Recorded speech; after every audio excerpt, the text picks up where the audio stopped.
Estos son 5 misterios sin resolver más escalofriantes. Número 5. El 9 de agosto de 2013, Brandon, de 26 años, desapareció en su coche en la carretera 277 cerca de Bronte, Texas. Después de discutir con su novia, Brandon salió de su casa justo antes de la medianoche y luego llamó a su hermano poco después para informar que se había quedado sin gasolina. Cuando su hermano llegó a la ubicación indicada de Brandon, ya no estaba en su coche. El vehículo no presentaba daños y su teléfono y llaves habían desaparecido. Además de llamar a su hermano, Brandon también contactó con el 911. Durante la llamada telefónica misteriosa y confusa, Brandon, sin aliento y con miedo, le pidió desesperadamente a la policía que se apuraran y parecía pronunciar las palabras «no estamos hablando con ellos». A partir de esa llamada se puede decir con bastante seguridad que Brandon estaba con alguien más, pero es imposible saber con quién estaba. Lo que está claro, sin embargo, es que suena muy desesperado y extremadamente asustado.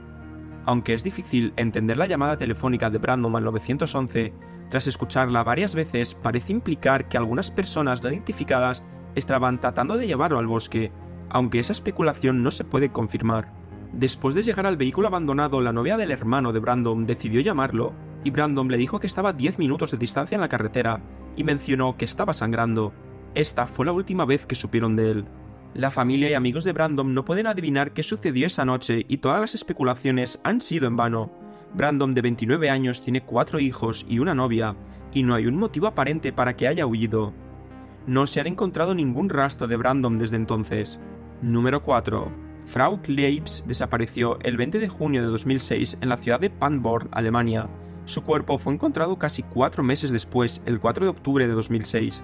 Las circunstancias de su desaparición son misteriosas, especialmente porque se cree que tuvo contacto con sus amigos entre su desaparición y su muerte. El año 2006 fue el año de la Copa Mundial de Fútbol en Alemania. Frau se reunió con algunos de sus amigos en el pub irlandés Old Triangle, en el centro de Paderborn, para ver algunos de los partidos. Su madre le dejó en el pub alrededor de las 9.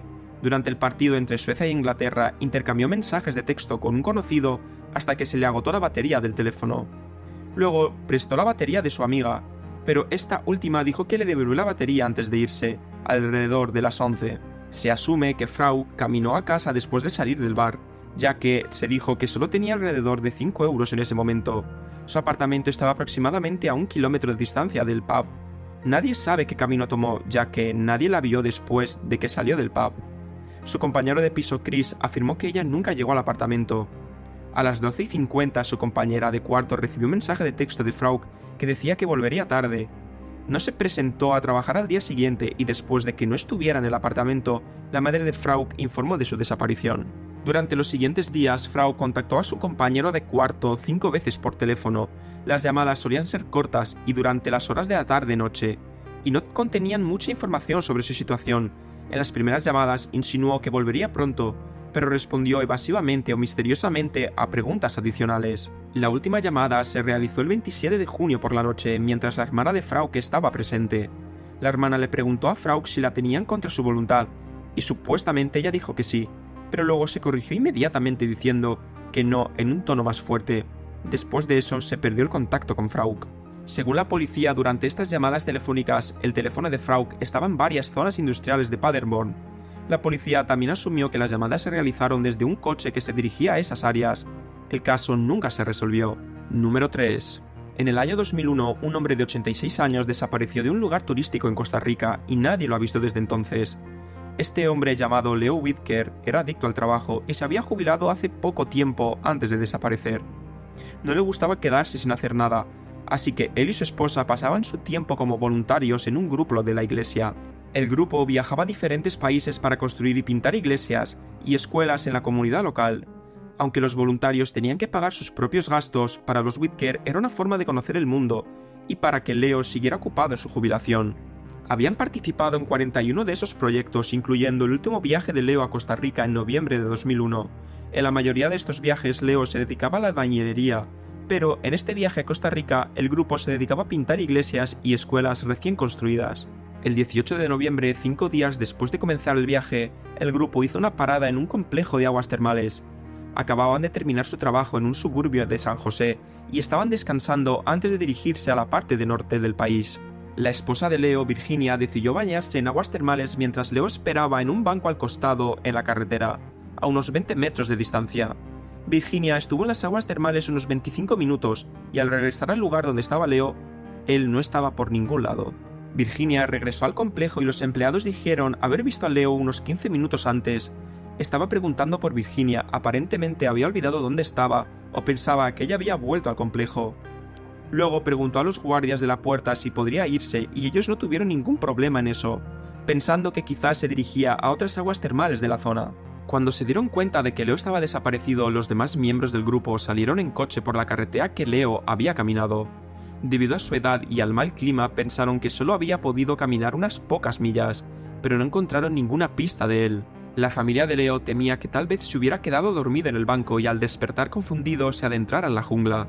No se menciona que tuviera demencia, pero es posible que algo similar ya hubiera sucedido antes. Los lugareños que conocían bien el área buscaron a Leo en la jungla, pero no encontraron rastro de él. Los familiares y amigos de Leo siguen en Costa Rica tratando de descubrir qué le sucedió y dónde está. Número 2. En otoño de 2011, Emma Philpott, de 26 años, se mudó de Ontario a la Columbia Británica, pero para noviembre de 2012 ella desapareció y nunca más se supo de ella. Durante ese periodo, Emma comenzó a dormir en Sandy Merriman House, un refugio para mujeres vulnerables y empobrecidas. También compró una camioneta que utilizaba para transportarse como para dormir en ella. El 23 de noviembre, Emma llamó a su madre para comunicarle que quería volver a casa. Llorando y angustiada, continuó llamando a su madre en los días previos al 28 de noviembre. Durante su última llamada a las 4:30 de la tarde, le dijo a su madre: «No sé cómo puedo enfrentarte». Y «No vengas, mamá, hoy no». Cuando su madre decidió ir de todos modos y llegó a las 11 de la noche, descubrió que su hija no estaba en el refugio. Nadie ha vuelto a saber de ella desde entonces. El día de su desaparición, Emma fue vista en una tienda de 7-Eleven en 2 ocasiones diferentes. La primera vez compró una tarjeta de crédito de prepago de $200 y la segunda vez compró un teléfono de prepago.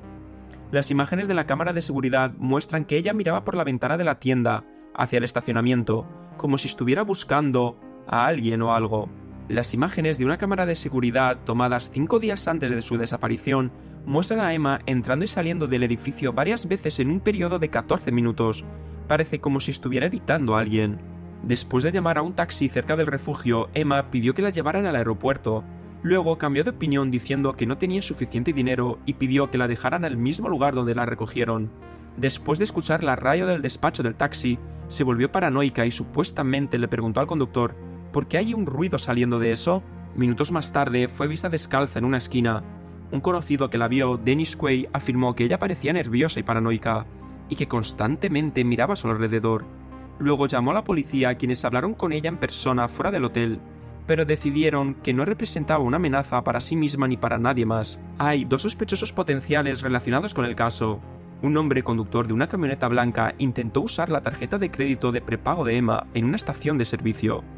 Afirmó haberla encontrado a un lado de la carretera. Otro hombre llamado Julian Ward era amigo anterior de Emma. Julian había admitido haber acosado a Emma en su ciudad natal. Después de que ella se mudó de Perth a Victoria, él también lo hizo. Unos meses más tarde, supuestamente estaba enamorado de Emma. Ambos sospechosos fueron interrogados y después liberados. Número 1. Kevin, un chico de 25 años en ese entonces, desapareció en las primeras horas del 9 de diciembre de 2018. Su familia dice que lo echaron de un bar llamado The Brace Rail en Broadway después de una pelea, y desde entonces no lo han visto ni oído. La familia, los amigos y hasta desconocidos han estado esperando encontrarlo o tener noticias suyas desde entonces. El domingo siguiente, cerca de 150 voluntarios y miembros de la familia se reunieron en el parque Lakeside para continuar la búsqueda. La familia buscó a lo largo de los ríos St. Joseph, además del área de alrededor del bar. El jueves siguiente encontraron sus gafas rotas en el parking del bar. La familia de Kevin dijo que su visión era muy mala, y el hecho de que sus gafas estuvieran rotas y abandonadas era una señal muy mala. No había forma de que pudieran moverse ni ver. El personal del bar les dijo a la familia de Kevin que había entrado al bar 4 veces la noche en la que desapareció. Hay un establecimiento cerca del bar que le entregó a la familia 2 vídeos. En ellos se ve a Kevin caminando cerca del restaurante, uno alrededor de las 2:20 de la madrugada y el otro alrededor de las 3 menos cuarto de la madrugada. El bar entregó sus grabaciones de vigilancia a los detectives, pero después de 2 largos años sin noticias, la familia ha perdido algo de esperanza. Muchas personas creen que Kevin rompió sus gafas y sin poder ver simplemente tropezó y cayó al río ahogándose. Pero si ese fuera el caso, su cuerpo habría sido encontrado durante las múltiples búsquedas en el río, o al menos habría aparecido en algún lugar hasta ahora. Si te gustan los tops de diferentes temáticas, deja tu like, suscríbete, nos vemos en el siguiente vídeo. ¡Hasta la próxima!